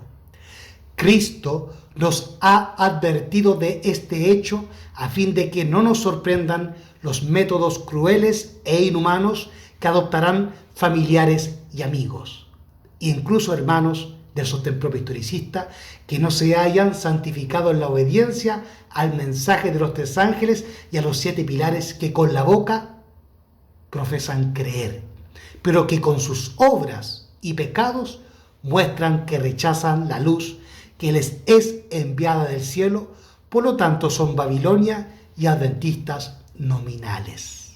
Cualquiera de nosotros puede ser un Judas si tenemos en nuestros rasgos de carácter los rasgos de carácter de Judas, que a continuación se detallan por medio del deseado de todas las gentes en el capítulo 74 llamado Judas. Perdón, hermanos, les dije capítulo 74 del deseado de las gentes, pero en realidad es el capítulo 76 del deseado de todas las gentes. Paso a leerlo, es un capítulo corto y con esto finalizamos este estudio. Mucha atención, porque al leer este capítulo donde se describe las características y la situación de Judas que lo llevó a entregar a Cristo, se detalla aquí. Y al detallar esto y al leer esto, podemos comprender y compararnos nosotros mismos con Judas, para que tengamos el cuidado y de pedirle a Dios que nos quite todos esos rasgos de caracteres similares a Judas, esto es también a Satanás. Aquel que tiene los rasgos de Judas son los mismos rasgos de Caín, y por ende son los mismos rasgos de la serpiente o el dragón, es decir, el diablo. Judas. La historia de Judas presenta el triste fin de una vida que podría haber sido honrada de Dios. Si Judas hubiese muerto antes de su último viaje a Jerusalén, habría sido considerado como un hombre digno de un lugar entre los 12 y su desaparición habría sido muy sentida. A no ser por los atributos revelados al final de su historia, el aborrecimiento que le ha seguido a través de los siglos no habría existido. Pero su carácter fue desenmascarado al mundo con un propósito. Había de servir de advertencia a todos los que, como él, hubiesen de traicionar cometidos sagrados. Un poco antes de la Pascua, Judas había renovado con los sacerdotes su contrato de entregar a Jesús en sus manos. Entonces se determinó que el Salvador fuese prendido en uno de los lugares donde se retiraba a meditar y orar. Desde el banquete celebrado en casa de Simón el fariseo, Judas había tenido oportunidad de reflexionar en la acción que había prometido ejecutar, pero su propósito no había cambiado. Por 30 piezas de plata, el precio de un esclavo, entregó al Señor de Gloria a la ignominia y a la muerte. Judas tenía por naturaleza fuerte apego al dinero, pero no había sido siempre bastante corrupto para realizar una acción como esta. Había fomentado el mal espíritu de la avaricia, hasta que éste había llegado a ser el motivo predominante de su vida. El amor al dinero superaba su amor por Cristo. Al llegar a ser esclavo de un vicio, se entregó a Satanás para ser arrastrado a cualquier bajeza de pecado. Judas se había unido a los discípulos cuando las multitudes seguían a Cristo. La enseñanza del Salvador conmovía sus corazones mientras pendían arrobados de las palabras que pronunciaba en la sinagoga, a orillas del mar o en el monte. Judas vio a los enfermos, los cojos y los ciegos acudir a Jesús desde los pueblos y las ciudades. Vio a los moribundos puestos a sus pies. Presenció las poderosas obras del Salvador, al sanar a los enfermos, echar a los demonios y resucitar a los muertos. Sintió en su propia persona la evidencia del poder de Cristo. Reconoció la enseñanza de Cristo como superior a todo lo que hubiese oído.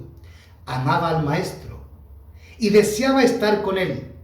Sintió un deseo de ser transformado en su carácter y su vida, y esperó obtenerlo relacionándose con Jesús.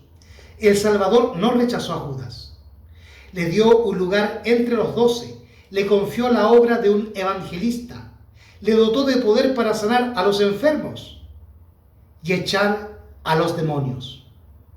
Pero Judas no llegó al punto de entregarse plenamente a Cristo. No renunció a su ambición mundanal o a su amor por el dinero. Aunque aceptó el puesto de ministro de Cristo, no se dejó modelar por la acción divina. Creyó que podía conservar su propio juicio y sus opiniones y cultivó una disposición a criticar y acusar. Judas no siguió el sistema de Cristo, aunque creía en él y en su palabra, pero hacía las cosas conforme a su propio criterio y no conforme a Cristo, pues se creía mejor que Cristo y más sabio que Cristo. Y además cultivó una disposición para criticar y acusar a sus hermanos. Judas era tenido en alta estima por los discípulos. Era una persona que resaltaba en la iglesia y los miembros de la iglesia le tenían en alta estima, le querían muchísimo. Judas era tenido en alta estima por los discípulos y ejercía gran influencia sobre ellos.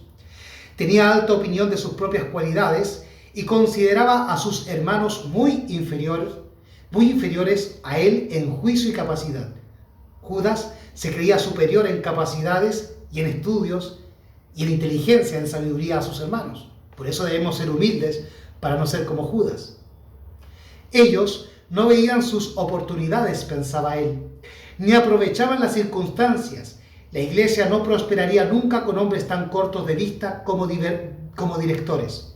Pedro era impetuoso, obraba sin consideración. Juan, que atesoraba las verdades que caían de los labios de Cristo, era considerado por Judas como mal financista. Mateo, cuya preparación le había enseñado a ser exacto en todas las cosas, era muy meticuloso en cuanto a la honradez y estaba siempre contemplando las palabras de Cristo y se absorbía tanto en ellas que, según pensaba Judas, nunca se le podría confiar la transacción de asuntos que requiriesen previsión y agudeza. Así, pasaba Judas revista a todos los discípulos. Él pasaba revista y miraba la paja del ojo ajeno, pero nunca miró la viga que tenía en su ojo. Pasó el tiempo de prueba y no venció su carácter, porque todo el tiempo que Dios le dio, se la pasó mirando el pecado, mirando las flaquezas, las maldades o las desvirtudes que puedan tener los demás. Eso es un Judas. No ve su propio mal, no ve su propia viga, sino que ve el mal, el pecado, la apostasía de los demás y no ve la suya. Y es por eso que no alcanza la conversión y la salvación. Judas se consideraba como el único capaz, aquel a quien no podía aventajársele los negocios. En su propia estima, reportaba honra a la causa y como tal se le representaba siempre. Judas estaba ciego en cuanto a su propia debilidad de carácter y Cristo le colocó donde tuviese oportunidad de verla y corregirla. Como tesorero de los discípulos, estaba llamado a proveer a las necesidades del pequeño grupo y aliviar las necesidades de los pobres. La declaración con frecuencia repetida por Cristo de que su reino no era de este mundo, ofendía a Judas. Él había trazado una conducta de acuerdo con la cual él esperaba que Cristo obrase. Él esperaba que Jesús actuara como Judas creía que Jesús tenía que actuar.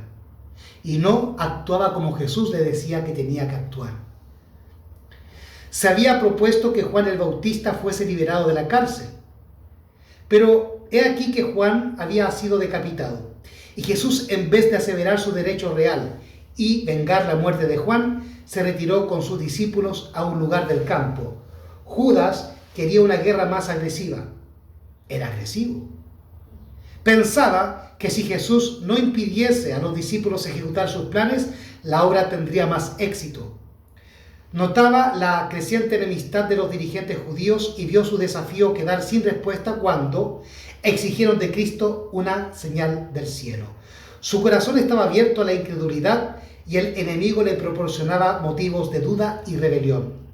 ¿Por qué se espaciaba tanto Jesús en lo que era desalentador?, preguntaba Judas. ¿Por qué predica pruebas? ¿Por qué predice pruebas? Vuelvo a reiterar, ¿por qué se espaciaba tanto Jesús en lo que era desalentador? ¿Por qué predecía pruebas y persecución para sí y sus discípulos? La perspectiva de obtener un puesto elevado en el nuevo reino había inducido a Judas a abrazar la causa de Cristo. ¿Iban a quedar frustradas sus esperanzas? Judas no había llegado a la conclusión de que Jesús no fuera el Hijo de Dios. pero dudaba y procuraba hallar alguna explicación de sus poderosas obras. Practicaba la filosofía, practicaba la teología. Él había tenido educación formal para ser, si mal no recuerdo, escriba. Y era muy aventajado en relación a los demás discípulos que carecían de educación formal. Por lo tanto, él recibió educación rabínica, teológica. Aceptaba la verdad presente, pero la trataba de interpretar y entender conforme a la educación que había recibido. La filosofía y la teología. Esos son los Judas. Él es sostén propio.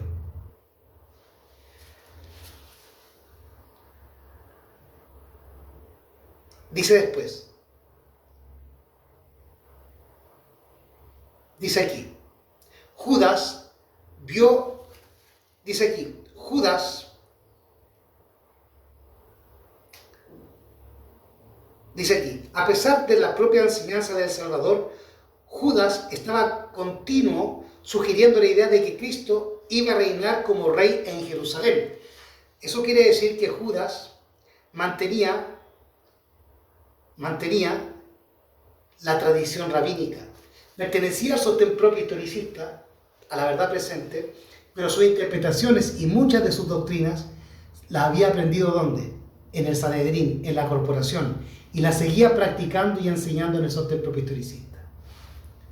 Por lo tanto, la tradición enseñaba, por medio de la teología de los fariseos, de los pastores de la corporación de aquel entonces, que Jesús iba a implantar un reino terrenal, y Judas enseñaba eso a los discípulos y al sostén propio.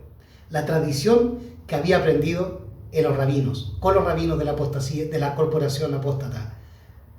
Había aprendido teología y seguía enseñando con esos métodos teológicos y filosóficos en el sostén propio, aunque profesaba creer en la verdad presente.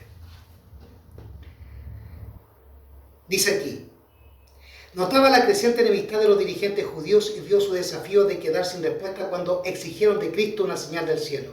Su corazón estaba abierto a la incredulidad y el enemigo le proporcionaba motivos de duda y rebelión. ¿Por qué se espaciaba tanto Jesús en lo que era desalentador? ¿Por qué predecía pruebas y persecución para sí y sus discípulos? No le gustaba la reprensión ni le gustaba el mensaje que venía de Cristo, sino que él quería paz y seguridad. La perspectiva de obtener un puesto elevado en el nuevo reino había inducido a Judas a abrazar la causa de Cristo. Él no estaba en la verdad presente por amor a la obra, sino por obtener algún bien pecuniario, monetario o material. ¿Iban a quedar frustradas sus esperanzas?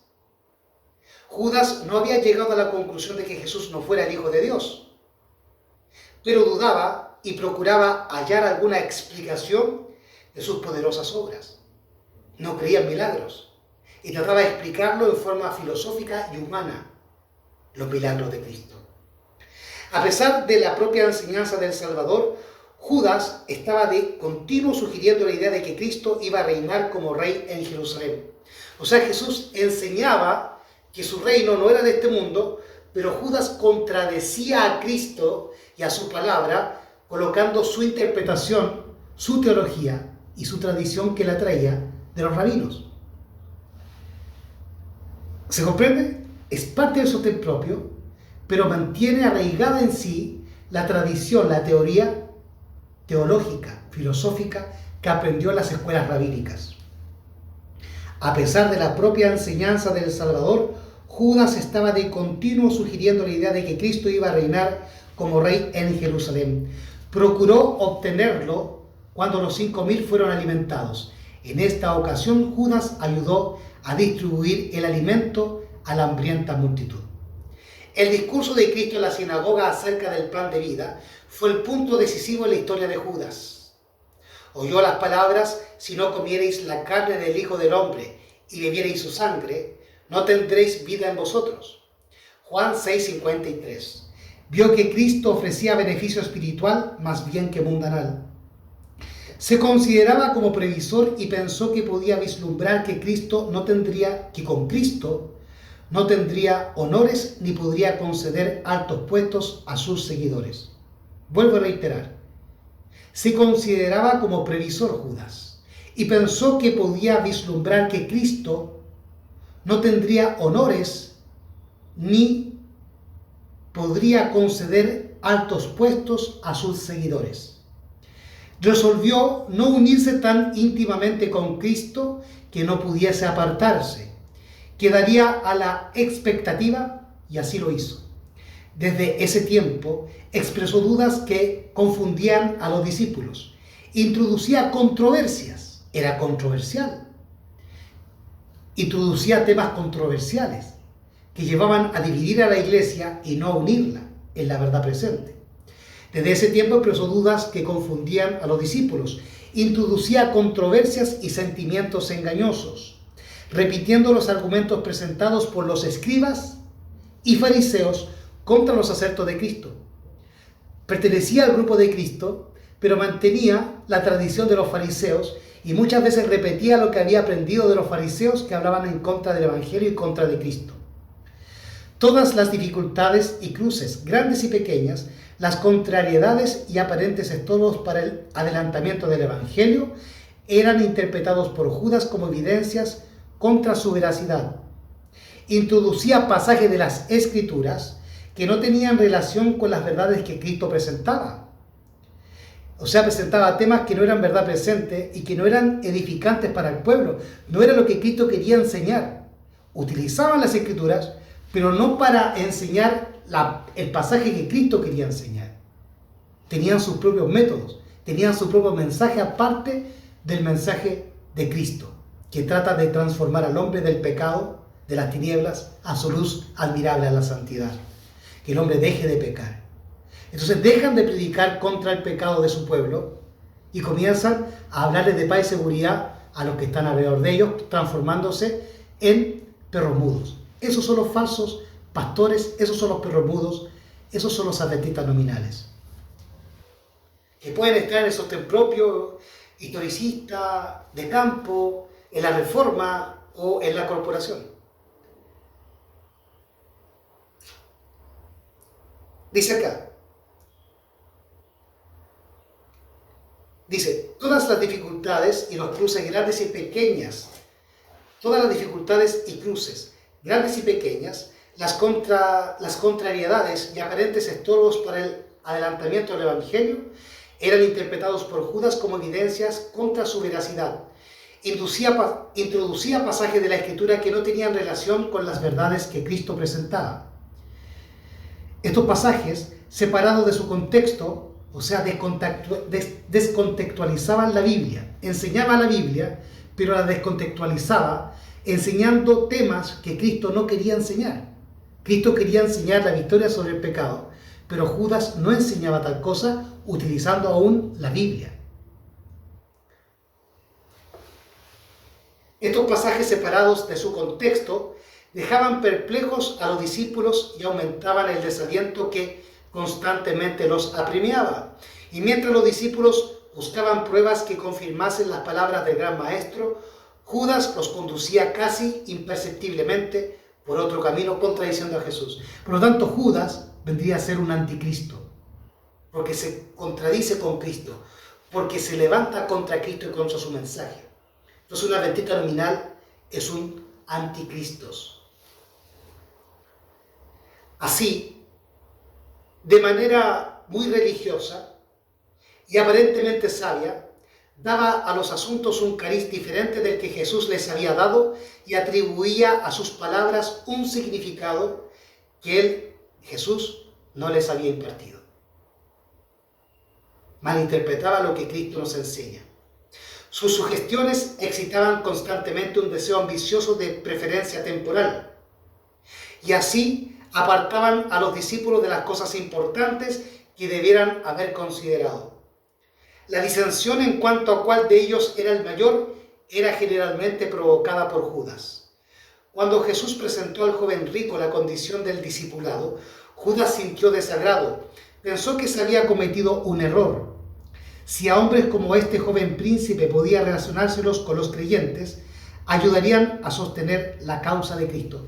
A Judas no le interesaba que las personas que llegasen al sostén propio de Cristo, al ministerio de Jesús, se convirtieran realmente a la verdad, y se ofuscaba porque Cristo reprendía al joven rico para sacarlo del pecado y de la apostasía. Él quería que esta gente que tenía dinero no se las atacasen, no se las reprendiese, ni aún por Cristo, para que el dinero que ellos pudiesen aportar al ministerio sirviera para acrecentar las arcas de él y del ministerio. O sea, a Judas no le interesaba que aquel que llegase a apoyar el ministerio del sostén propio se hubiese convertido realmente al Evangelio y haya abandonado el pecado y el mundo, sino que realmente le interesaba que ese mundano que se acercó al sostén propio historicista aporte dinero. Nada más que eso. Eso es un Judas, eso es un falso cristiano, eso es una adventista nominal, eso es un falso maestro, ese es un perro mudo.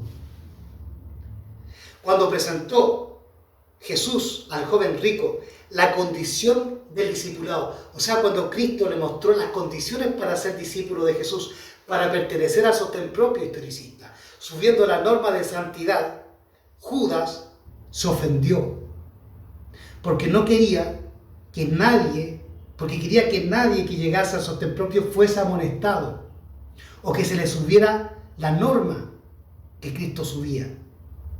Él se había enojado con Cristo porque según él atacaba al joven rico y éste se podía ir y no a hacer usufructo de la riqueza que ese joven rico podía aportar al ministerio de sostén propio historicista. Cuando Jesús presentó al joven rico la condición del discipulado, Judas sintió desagrado. Pensó que se había cometido un error al amonestarlo.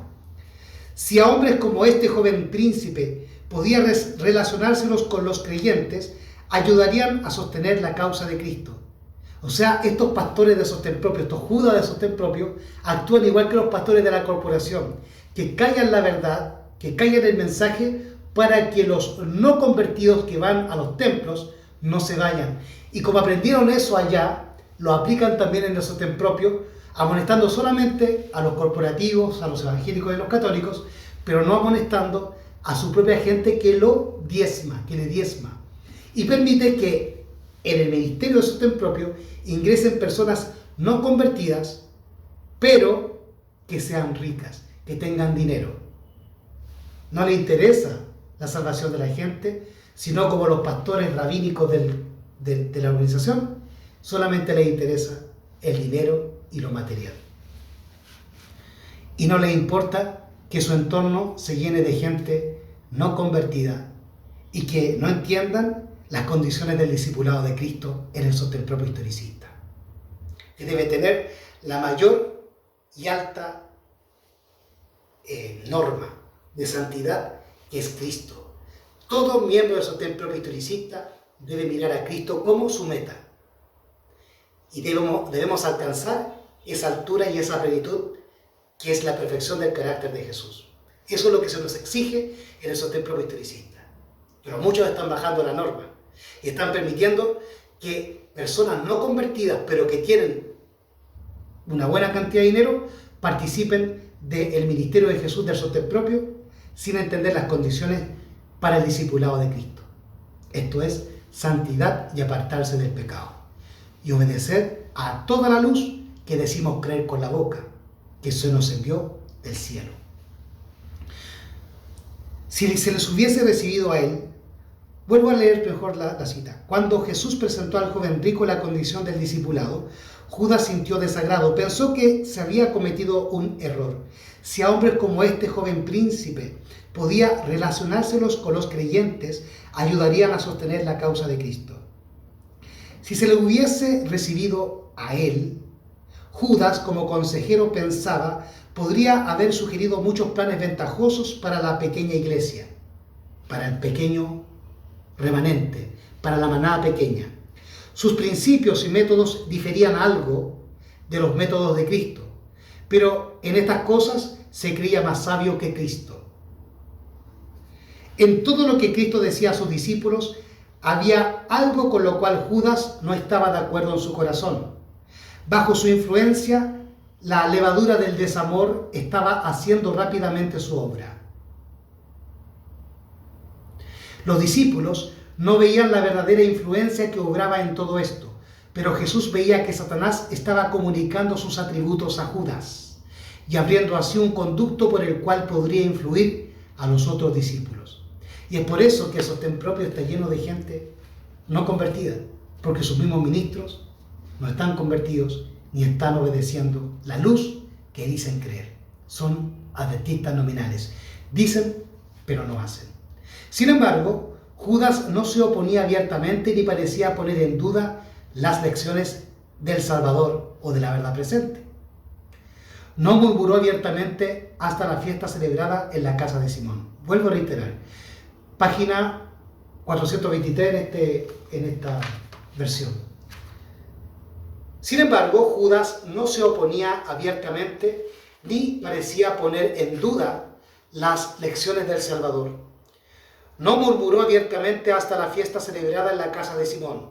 Cuando María ungió los pies del Salvador, Judas manifestó su disposición codiciosa. Bajo el reproche de Jesús, su espíritu se transformó en hiel, o sea, se endureció porque Cristo lo reprendió. Eso es un Judas, eso es una adventista nominal. Aquel que se ofende cuando un hermano lo reprende para que se arrepienta de su mal. El orgullo herido y el deseo de venganza quebrantaron las barreras y la codicia, durante tanto tiempo alimentada, le dominó. Así sucederá a todo aquel que persiste en mantener trato con el pecado. Cuando no se resisten y vencen los elementos de la depravación, responden ellos a la tentación de Satanás y el alma es llevada cautiva a su voluntad. Así que, hermanos, hemos finalizado este estudio. Si ustedes quieren continuar entendiendo lo que les he querido compartir hoy, pueden terminar de leer el capítulo 76 de El deseo de toda la gente referente a Judas. Y pueden comprender por ustedes mismos cuáles son las características y condiciones del carácter de Judas y el cuidado que debemos tener tú y yo de no caer en dicho carácter y en dicha situación en la cual cayó Judas por no desprenderse de sus pecados y por no santificarse en la verdad que él decía en la teoría creer. Así que dice la señora White que ella vio que los adventistas nominales como Judas nos entregarán a los católicos. Y creo que ha quedado claro el asunto y ha quedado despejado y revelado el tema de que los adventistas nominales no son nuestros hermanos de la corporación necesariamente. Los adventistas nominales pueden estar alrededor de nosotros o puedo ser yo mismo. El Señor nos ayude a que no seamos como Judas ni seamos traidores de Dios y de nuestros hermanos. Pidamos el Espíritu Santo cada día para que la gracia nos transforme y podamos ser obedientes a la luz que Dios nos envió del cielo, esto es, al mensaje de los 3 ángeles y a nuestros 7 pilares que decimos con la boca creer. Y recuerden siempre, hermanos queridos, Maranata, Cristo viene. Si les gustó este estudio, por favor, compártalo, denle un like y suscríbase a mi canal. Maranata, el Señor viene.